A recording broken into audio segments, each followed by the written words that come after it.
For most of human history, power was easy to recognize. It arrived on ships, it moved along railroads, it enforced its borders, armies, and steel. Power was physical. But today, power doesn't look like that anymore. It doesn't arrive with flags, it arrives quietly. No borders are crossed, no land is occupied, and yet, influence is still being established. Welcome to Yond Studios. This is where science, technology, business, and history meet storytelling. We explore hidden systems shaping our world, past, present, and future. And today's story begins with a simple question. How did power move from land to code? This is AI colonialism.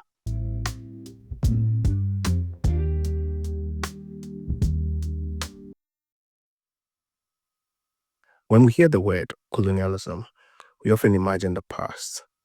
Empires, maps, flags, planted in distant soil. But at its core, colonialism wasn't about flags. It was about control of resources, control of labor, and control of systems that move value from one place to another. Empires didn't just conquer land, they built infrastructures, railroads, ports, shipping lines. Because infrastructure does something more powerful than force. It makes dependency feel normal. Resource flowed outward, finished goods and decisions flowed inwards. Over time, this created an imbalance. Not because of lack of intelligence, not because of lack of effort, but because control lived somewhere else. Colonialism worked because it controlled pathways. Who could trade, who could move, who could decide. And when those pathways changed, power changed with them. Today, the pathways aren't made of iron or stone. They are made of code. And the question is no longer who controls the land, but who controls the system built on top of it.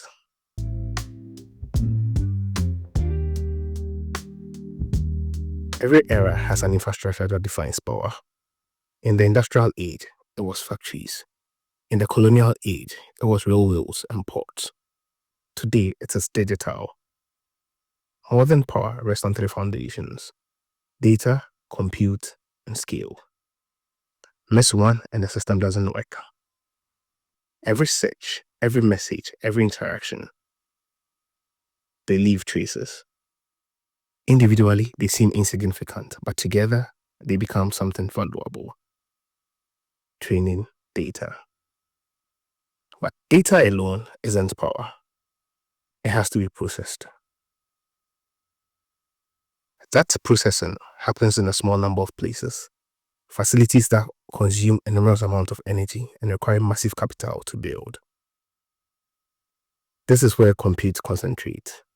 Not everywhere, but in clusters, where investments already exist. Then comes scale, the ability to deploy intelligence everywhere instantly. Scale transforms intelligence into a service. Accessible but not owned, used but rarely understood. This is the new infrastructure of power. Not built with steel, but with data, electricity, and algorithm. And like all infrastructure, it shapes who gets to build the future.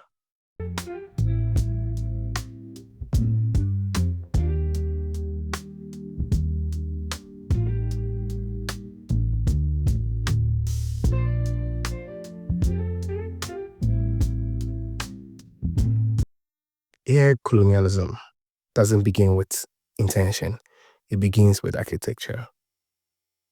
Most artificial intelligence systems are trained on vast amounts of human activities: language, images, behavior. All of it leaves a record. But data doesn't flow evenly. It moves towards places where processing is cheapest and infrastructure is already built. That data is refined, cleaned, filtered, and transformed into intelligence, not raw knowledge, but usable systems. Once trained, that intelligence is redistributed, not as ownership, but as access.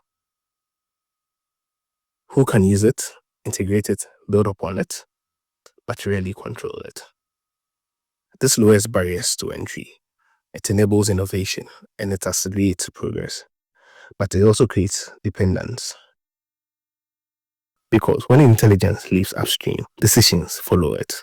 AI reflects what it sees most. Languages with more data become stronger. Others struggle to be represented, not by design, but by scale.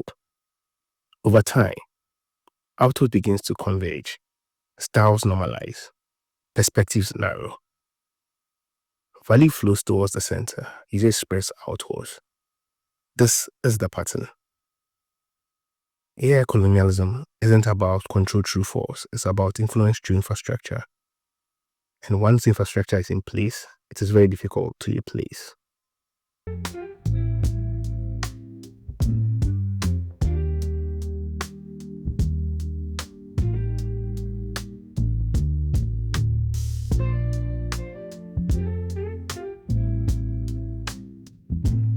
Every major technological shift creates a moment of choice, not all at once, but gradually. The printing press changed who could access knowledge. Electricity reshaped economies. The internet connected the world. Artificial intelligence may redefine all three.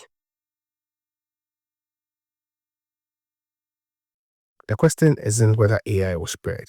It already has. The question is how. Some regions are investing in local infrastructure, local data, local talent. Build systems that can shape. Open models are emerging. Shared research, distributed development, alternatives to concentration. When designed well, AI can expand access, improve education, enhance healthcare, and support local innovation. But infrastructure still matters. Compute, energy, connectivity. These decisions shape who benefits the most. Policy, education, and investment will quietly infuse outcomes, not through headlines, but through systems. The future doesn't choose size, it requires awareness, understanding how power moves before it settles. Because once infrastructure becomes invisible, it becomes permanent. AI colonialism isn't destiny, it's pattern, and patterns can change. The future of intelligence will be shaped not just by what we build, by who gets to build it. Big shifts rarely announces themselves, they settle in quietly until they feel inevitable. Understanding how technology shapes power is one way to stay ahead of that moment. If this kind of analysis matters to you, you might want to stay with us. We are here on studio.